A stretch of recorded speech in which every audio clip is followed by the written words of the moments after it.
Welcome to Foundations TV, everybody. We are here in a community gathering which is hosting at Mr. Sanjay Kaul's house, and we have a special guest here with us who is visiting from India.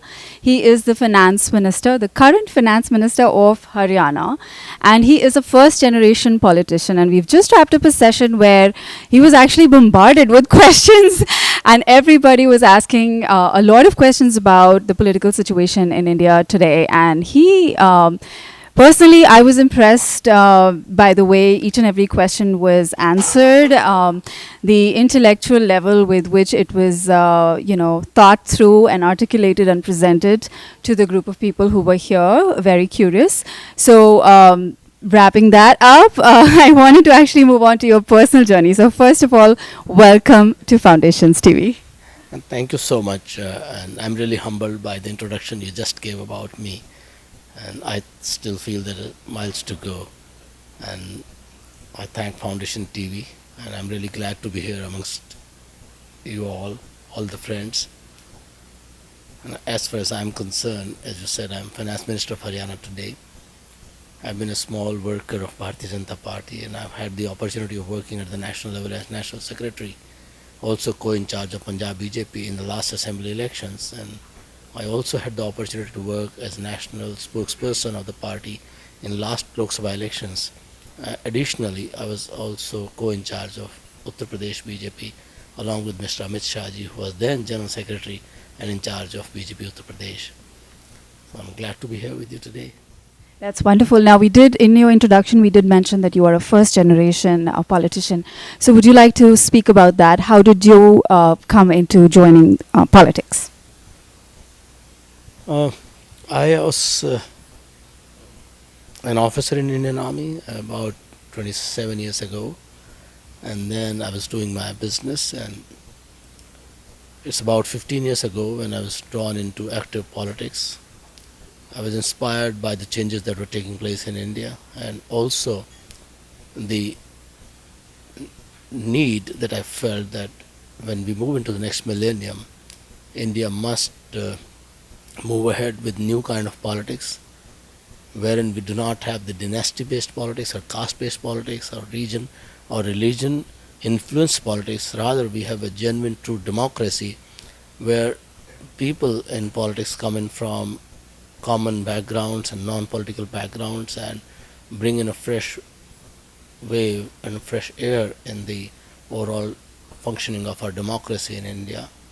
And I'm glad that in the last 15 years of my political career, we have been able to see a change in the way Indian democracy works when we see Prime Minister Narendra Modi ji, who came from very humble beginnings, very humble origins, and who is now a Prime Minister of India who has got support from people across the caste lines, community lines, region, language, all across the country from Kashmir to Kanyakumari.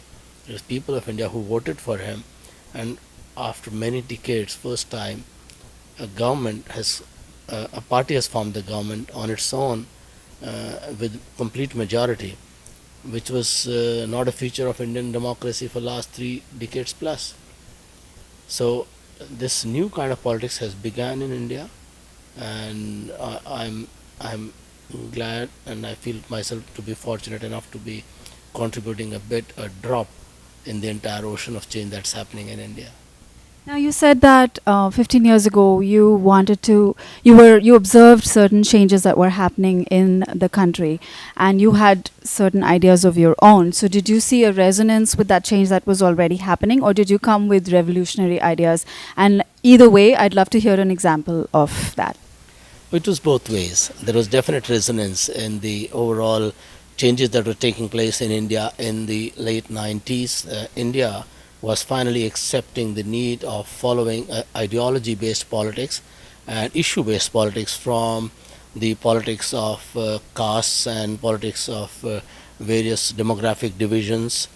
And finally, we were seeing the change in the mindset of people who were ready to move away from the established political system and political parties like Congress, and they were ready to experiment with new political outfits, like giving opportunity to BJP to form the government in 1996. Maybe it was just for 13 days, and then 13 months, and then 6 years led by Atal Bihari Vajpayee ji. So there was a change in the entire political atmosphere, which I generally call that from non-issue and non-ideology politics to issue-based and ideology-based politics now, which has finally matured now, and an ideology-based party is into power at the center with majority on its own. So there was a definite resonance with what was happening as far as the ideological spectrum and national politics was concerned. But at the same time, every individual has his own inspirations and his own motivations, and I'm sure his own dreams or vision for the society, community, and the nation. So, as a soldier and as a young man, then I did feel that we have to meet with the aspirations of the youth of this great country. And today, India is one of the youngest countries in the world, and 60% of our population is below 35 years of age. Now, this youth has a different kind of aspirational model for the nation. Now, this can only be met with the matching aspirational goals of the political leadership, and therein we felt that we have a scope to bring in those aspirational ideas into the political system. And fortunately, now India is moving towards a shared vision uh, at the national level, led by Honorable Prime Minister Narendra Bhai Modi ji and the entire youth of the country. And we are moving towards a change that the nation is driving that. The change which as a common goal everyone is seeking to establish. Now, those new set of ideas and ideals and aspirations are the main driving force in the political system today, and I'm glad that we are part of this journey. Wonderful. Now, I saw two first times. One, you being a first time politician, and two, what you mentioned in our discussions before, BJP being first time in power in the state of Haryana. So, first times always come with challenges. So, would you like to share with us what challenges you faced as an individual and the government that faced challenges in the state of Haryana being the first time, being in power for the first time? Yes, there are definitely challenges, and we did face them. The first challenge is that the established political parties, they were yet to come to terms with the change in the government and the overall political scene in the state of Haryana, and they were yet to come to terms with uh, that Haryana now is moving away from the dynasty-based politics and caste-based politics, and trying to come up with a new identity, which is one Haryana and one Haryanvi, cutting across the community lines and caste lines and regional lines. And so, the biggest challenge was the acceptance of the opposition as them to be performing the role of a good opposition. That's first part. The second part was that the entire administrative system was used to a political culture wherein crony capitalism and the political driven decision making, particularly in the economic sphere, and which were more guided by the extraneous considerations than genuine bona fide considerations for the people of Haryana, which led to a corrupt environment, an environment wherein corruption was all pervading from top to the bottom. Now, the challenge was to change the approach of the entire political administrative system. Thankfully, we've done well in that part.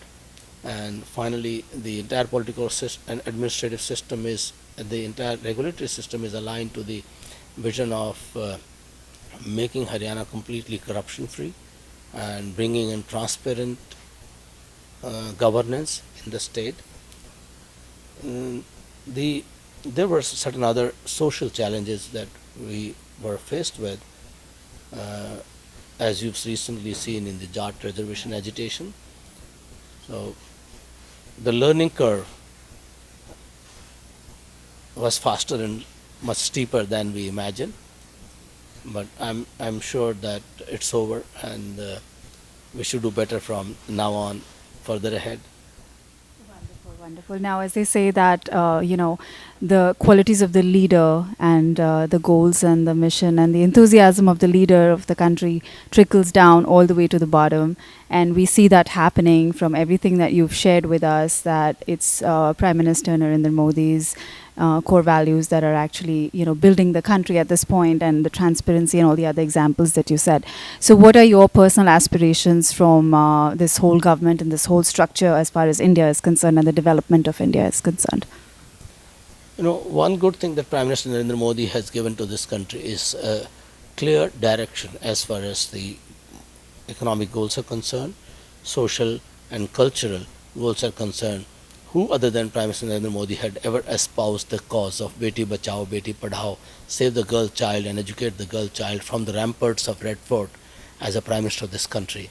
Now, who other than him was talking of the basic issues of governance from that level when he talks about improving the ease of doing business ranking of India and in the global at the global level, and the kind of changes that he introduced in terms of the federal governance of this country by removing the entire system of planning commission and introducing Niti Aayog, that is National Institution of Transforming India, and by inducing a climate of cooperative and competitive federalism. Now, inspired by the goals of Honorable Prime Minister in Haryana, now our job and our task is to align with the national vision and to provide the required impetus and momentum as one of the leading pioneer states in economic development of the country, as Haryana has performed ordinarily about more than 1% above the GDP growth rate in last 2 decades, and Haryana had been one of the progressive states as far as industrialization and economic progress is concerned. So we felt it to be our responsibility to also drive it from the front and lead it from the front for any initiative that Prime Minister was taking at the national level, to be an example for the rest of the country. And this is exactly what inspired us by when we moved on in improving our own state ranking in ease of doing business, and we've tried to liberalize the entire environment of doing business in the state of Haryana. We changed a lot of regulatory policy framework issues which related to the doing of business in the state of Haryana. And at the same time, when Prime Minister is talking about using more and more information technology and other technology in governance, Haryana led from the front, which Prime Minister has also mentioned in his Mann Ki Baat and other programs when he talks about Haryana, that when he gave us a slogan of Beti Bachao, Beti Padhao, with the help of technology and some other procedural and administrative actions, we have improved the gender ratio in the state of Haryana, which had not happened in at least 3 decades. Secondly, we used the information technology by eliminating the unaccounted number of people who were supposedly beneficiary of various social benefit schemes in terms of monthly pensions to the old age people and widows and some other deprived sections. We could clean the records of school education in Haryana, wherein we found that 400,000 student accounts were fake accounts, and more than 500,000 beneficiaries were taking benefit of the kerosene oil subsidy, also taking the LPG subsidy. Now, all these changes have led to a saving of approximately 1,000 crore rupees per annum in just one state of Haryana. Now, these are the examples which rest of the country will emulate, and the governance will improve India and the state of Haryana. have no dearth of resources. It is all about doing the right things, which Prime Minister is leading in a very basic manner. That's a wonderful, wonderful way of expressing everything, the aspirations about the country. One last question for those who are sitting on the edge, deciding whether they should enter politics or not. Would you recommend the youth of the country, the enthusiasm to come into politics? And if yes, why? They must, and every generation must spring up and throw out those able people to lead our society to be better and better. And some people must make sacrifice on their personal lives to lead the society, because otherwise, if they don't, then who can possibly come in? It is as simple as, if you don't fill the glass with water, then it will be filled with air, something lighter than that. So I call upon the youth of this country and all those who believe in themselves that they can contribute something to the society must participate in the political system, because every generation to follow in future will be faced with newer and probably even bigger challenges.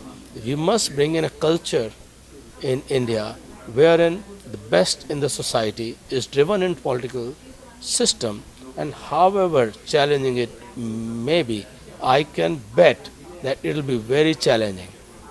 It'll get the best out of them, and that is what is required for India to grow. And this, so I call upon people like you and many more to join politics. Thank you so much for your time today. This is some really good thoughts. I'm sure everybody would love hearing your voice on that. So thank you. Thank you so much. Thank